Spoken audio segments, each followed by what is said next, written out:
Hi everybody, Spencer Kuiper here with Teacher Technology, and I'm here today to share with you a couple of best practices when it comes to going virtual and using some virtual tools to engage students the best that we can as teachers, and especially in a remote learning or distance learning setting.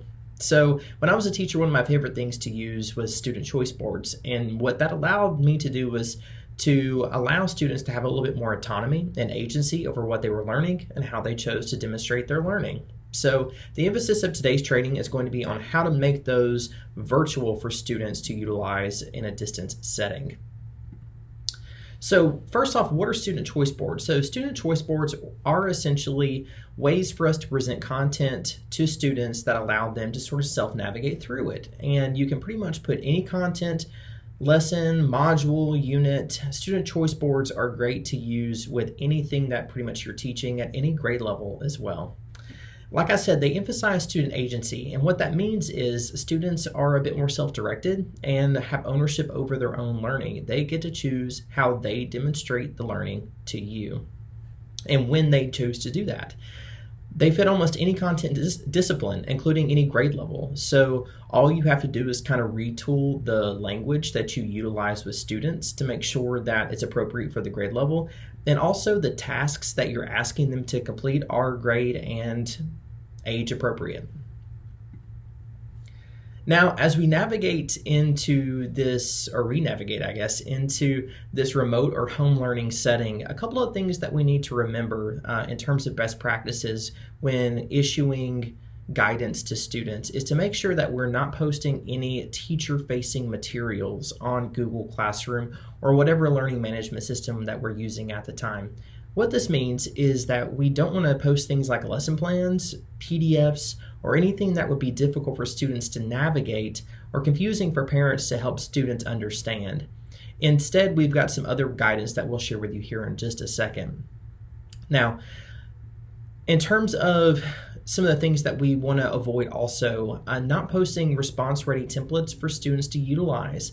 One of the most powerful things that we can do in terms of our LMS systems like Google Classroom is to create ready-made templates for students to input their responses in, so that way we know that students have the support and guidance they need to adequately respond to us in the ways that we need them to. Now, one thing that is hopefully something that a lot of teachers didn't encounter, but I'm afraid that they may have in the past couple of months, is the fact that we shouldn't rely on the calendar systems that are embedded in the LMSs that we use, Google Classroom Calendar, for example, to ensure that students are meeting those guidelines. Now, instead, in order to successfully navigate remote or home learning using some of the tools that we have at our disposal, make sure that you're posting materials that are student-facing materials. So instead of the PDFs of lesson plans or something like that, instead we're posting things like checklists or student choice boards to allow students to adequately navigate the materials that we're posting for them. Create those templates that help students understand that here's the response that we're needing, and here's the format that I need it in as a teacher. Some of those things include graphic organizers that we can design in things like Google Slides and Google Docs. And then lastly, make sure that we're utilizing some sort of system to help students keep track of when things are due. Again, relying on that calendar system embedded in Google Classroom is kind of dangerous in terms of making sure that students meet the deadlines we need them to meet. Instead, use a modified calendar that you can generate in Google Docs, or even a checklist to help students and families navigate when things are due. Now, student choice boards. There are several ways that you can get started with these. There's several different formats that you'll find these in. You'll find these all across the internet, and then also varied grade levels and content specific ones that you can find really good examples of. But what we're going to do is we're going to show you one here in just a second. These utilize a level of student friendly language that allows students to easily navigate the tasks that you're asking them to do. What we want to avoid is we want to make sure that it doesn't use any heavy language that students are going to be confused about, because these are very student facing. These are going to allow students to be more self-directed and take ownership over their own learning. So we want to make sure that these are easy to navigate for our students. Be specific when informing where they will be submitting work and in what format you would like it in. And that's based on the tasks that you are asking students to complete. So at this time, I'm going to share with you an example.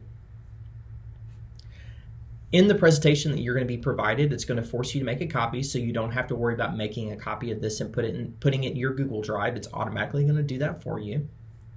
And so when you do that, the copy of the choice board is going to pop up. And you can go ahead and start making changes to this, again, because this is a copy that has been saved in your Google Drive.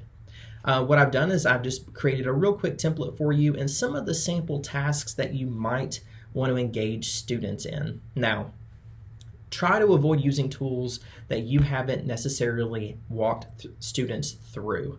That is something that is extremely difficult. A lot of times we anticipate that students can figure out how to use a pretty intuitive software or system, when in reality it's a pretty heavy lift for some of our kids. So we want to make sure that if you present a tool for students to utilize, that B, you have provided the proper documentation or assistance, videos, guides, what have you, that help students walk through that process themselves or with a family member. So here we have an example of student choice board. What you would do is you would fill out the basic information here and here, and you can modify the objectives based on what you see fit. So for example, if the weekly goal is 100 points and you only see students 4 days a week, maybe you can modify that down to just 8 or 80 points. Maybe one task is bonus points. So you'll modify your instructions there. What I've done is I've utilized the idea of students creating these artifacts and then uploading them into a student-generated Google site. And so one of the things that I would do first at the beginning of the year or beginning of the unit that I'm asking students to complete this choice board is I would go in and show students how to set up a Google site. Here you'll see the various blocks within the student choice board, and it's going to be up to students to choose how they want to demonstrate their own learning. So for example, one of the things here is choose one of the following characters and write a one-day journal entry using excerpts from the text, as if you were that character writing about the events of the day. Now that would be 20 points. Online, that would be a blog entry. Offline, that would be a paper. You can then elaborate here in the space whether you want that to be in their Google site or whether you want it to be in a Google Doc. If you wanted it in a Google Doc, then what you could do as a teacher is just set up a template in Google Classroom and have students respond in the template. You'll have access to all of these different ideas here, but notice that the bolded text is exactly what you would like to see from students in terms of what they're going to submit to you and where they're going to submit it. So student choice boards can be adapted to any content, module, unit, lesson, what have you, and is a fantastic way to allow students to take a bit more ownership over their own learning and then engage students in various different ways. It's great for engaging creativity as well.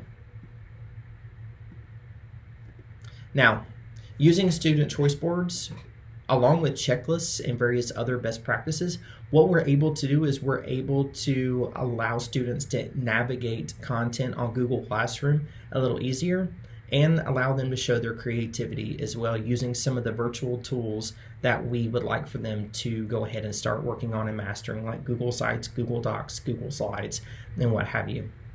So I hope this is helpful. Good luck and take care.